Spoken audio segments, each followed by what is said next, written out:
On the night before the betrayal, Jesus silently gathered those who were closest to him. There were no long speeches, nor detailed explanations. There was only the awareness that something definitive was about to be transmitted. They felt that the moment was different. They didn't know exactly what, but they knew it wasn't just another ordinary teaching. Jesus made it clear that he wouldn't give them complex rituals, nor practices that required years of preparation. What he was about to deliver didn't depend on repetition, discipline, or prolonged effort. It depended on recognition. He said he would give them something that many would seek throughout their lives without finding, something that wasn't hidden, just forgotten. 3 words. When spoken with understanding, these words wouldn't function as a request, nor as a prayer.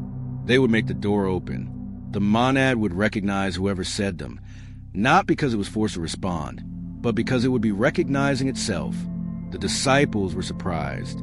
3 words seemed too simple, insufficient for something so great. Jesus did not correct this impression. He only affirmed that reality responds to truth when it is spoken clearly. He explained that the power was not in the words as sounds, but in the state of consciousness that is activated the instant they are pronounced. Therefore, they could not be said mechanically.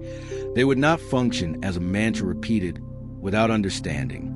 When spoken without awareness, nothing happens. The monad does not respond to empty echoes. It responds to recognition. Then, without dramatizing and without raising his voice, Jesus revealed what had been kept hidden until that moment. The 3 words taught to the chosen ones were not symbolic or poetic. They were direct, complete, and precise. I am one. Jesus explained that there was no symbolism or arbitrary choice in the number of words he had transmitted. 3 was not a spiritual number chosen by tradition or belief. It was a functional structure. He made it clear that consciousness does not respond to vague intentions, nor to incomplete constructions. For a passage to open, consciousness needs to emit a stable signal, and this stability only exists when the structure is complete. A single word is not enough. It points but does not sustain. It initiates a movement but does not conclude it. It is too open, too unstable to maintain a state. 2 words create a relationship but still carry tension. They establish contrast but not resolution. They remain trapped in duality. They don't close the circuit. They don't create a crossing point. 3 words, however, form a functional unit. They create beginning, middle, and end. They establish coherence. They leave no room for dispersion. When pronounced together, with aligned consciousness, they do not describe something external. They complete an internal process. That is why Jesus stated that 3 words constitute a whole thought, not a fragment, a whole. He showed that reality itself is organized in this way. Every manifestation follows a 3-fold structure: origin, movement and form, consciousness, expression, and recognition. Nothing passes from invisible to the visible without this minimum balance. When something tries to cross with less than that, it dissolves. When it tries to cross with excess, it fragments. 3 is the exact point where the passage becomes possible without distortion. Jesus also made it clear that the monad does not respond to complexity. It does not recognize an excess of words, repetitions, or elaborate constructions. Complexity does not increase power. On the contrary, it disperses a signal. What the monad recognizes is precision. 3 words create this precision because they form a closed system. There is nothing left over. Nothing is lacking. The signal is clear. He explained that when consciousness speaks from this structure, something stabilizes. Internally, there is no conflict between intention and expression. There is no noise. The frequency emitted does not oscillate. This is what allows recognition to happen. The portal does not open through insistence. It opens when the correct structure is presented. That is why he did not teach a single word nor a long phrase. 1 word does not sustain the opening. An extensive phrase dilutes the frequency. 3 words maintain the necessary clarity for consciousness to pass through without getting lost in the process. They form the minimum necessary for the unity to be recognized without fragmentation. Jesus made it clear that it is not about belief, it is about functioning. The structure precedes the effect. When the structure is correct, the response occurs naturally. It is not something that is forced. It is something that is allowed. 3 words are not a symbol of the portal. They are the form by which the portal can exist. The way the words are spoken is as important as the words themselves. Jesus made it clear that it was not enough to repeat them mechanically.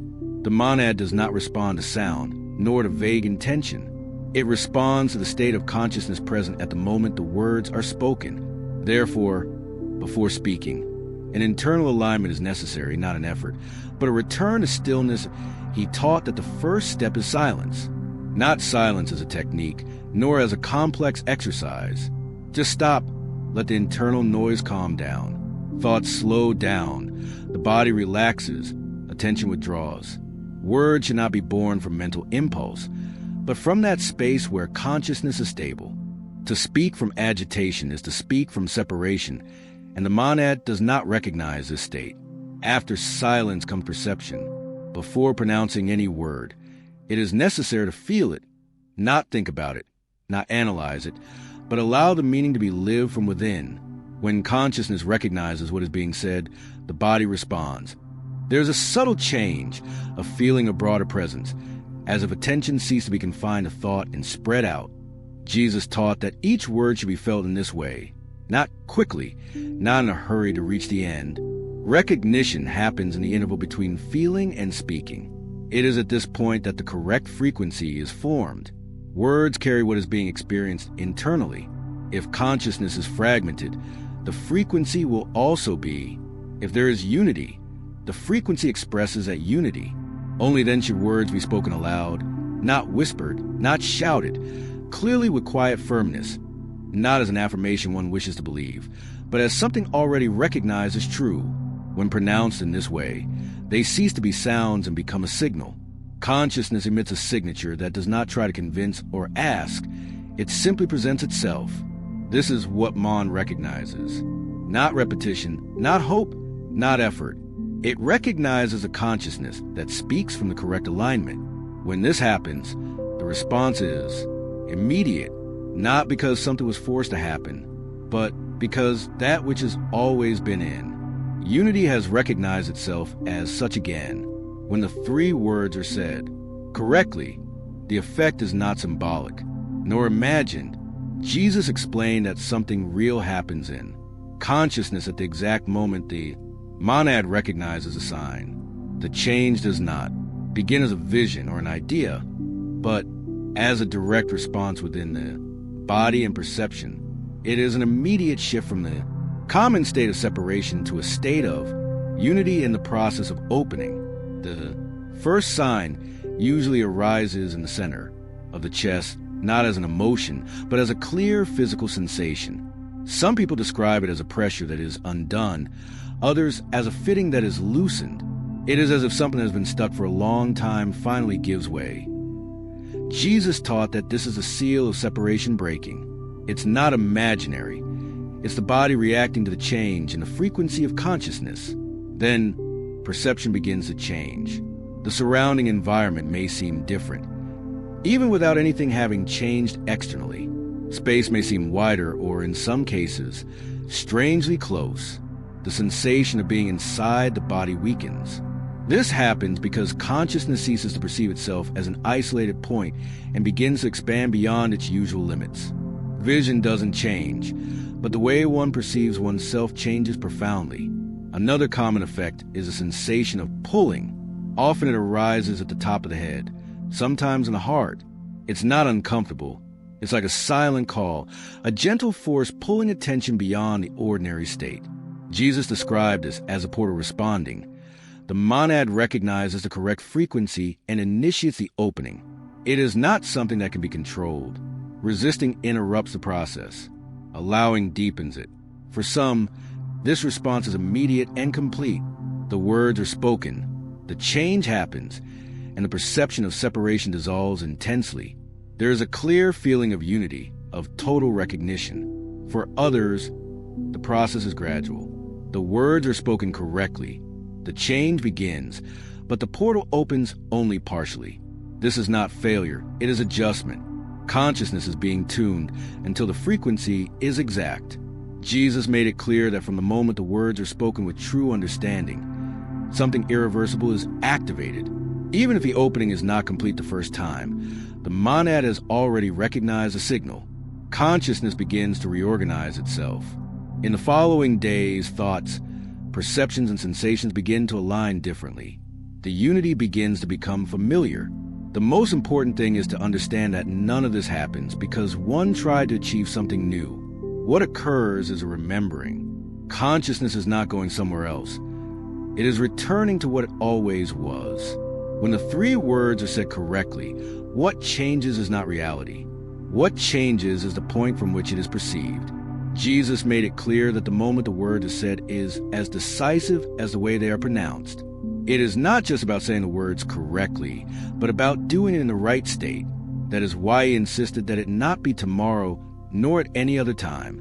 It had to be that night, while consciousness was still open, while what had been transmitted was still active. He explained that upon hearing a teaching of this kind, something begins to move internally. Attention expands, habitual identity weakens, and consciousness enters a more receptive state. This state is not permanent.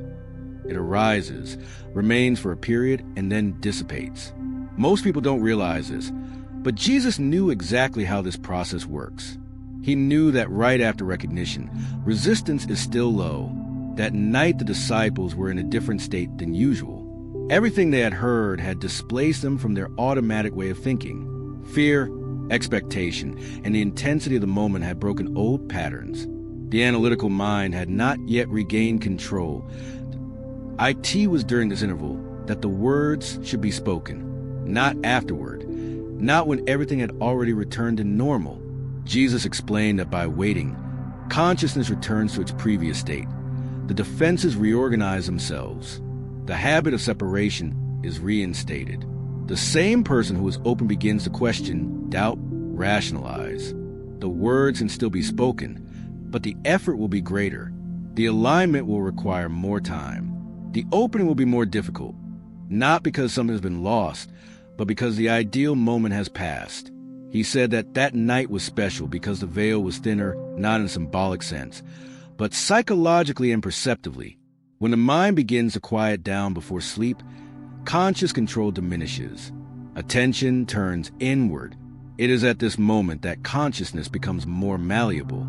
Speaking the words before sleep allows them to penetrate deeper layers, where recognition happens without resistance. The same principle applies now. By hearing these words, by following this teaching so far, your consciousness is not in its usual state. Something has already been activated. Even if you can't explain it, even if you can't pinpoint exactly what, the change has already begun. Waiting until tomorrow means allowing this state to close. It means returning to the usual noise, the distractions, to forgetfulness. Jesus didn't ask for urgency for dramatic effect. He pointed to a functioning. He knew that the impulse to postpone is the mechanism by which separation is preserved. Tomorrow always seems safer, more comfortable, but it is rarely more true. The opportunity is not on the calendar. It is in the current state of consciousness. That is why he said it should be that night, while recognition was still alive, while the mind was attentive to the signal. Words don't create this state. They use it. Spoken at the right moment. They pierce through. Spoken then. They need to make their way again. Before sleeping, find a moment of silence. Don't turn it into a ritual. Just stop. Feel what has been awakened in you throughout this video, and then, with clarity and awareness, say the words, not as a test, not as a hope, but as an acknowledgement. If you say the words tonight and feel the change, write in the comments what happened. Your account may be exactly what someone else needs to hear to trust the process. If this content made sense to you, leave your like and subscribe to the channel. This helps to bring this teaching to those who are also ready to recognize it. The monad responds when it is called correctly, and the time is now.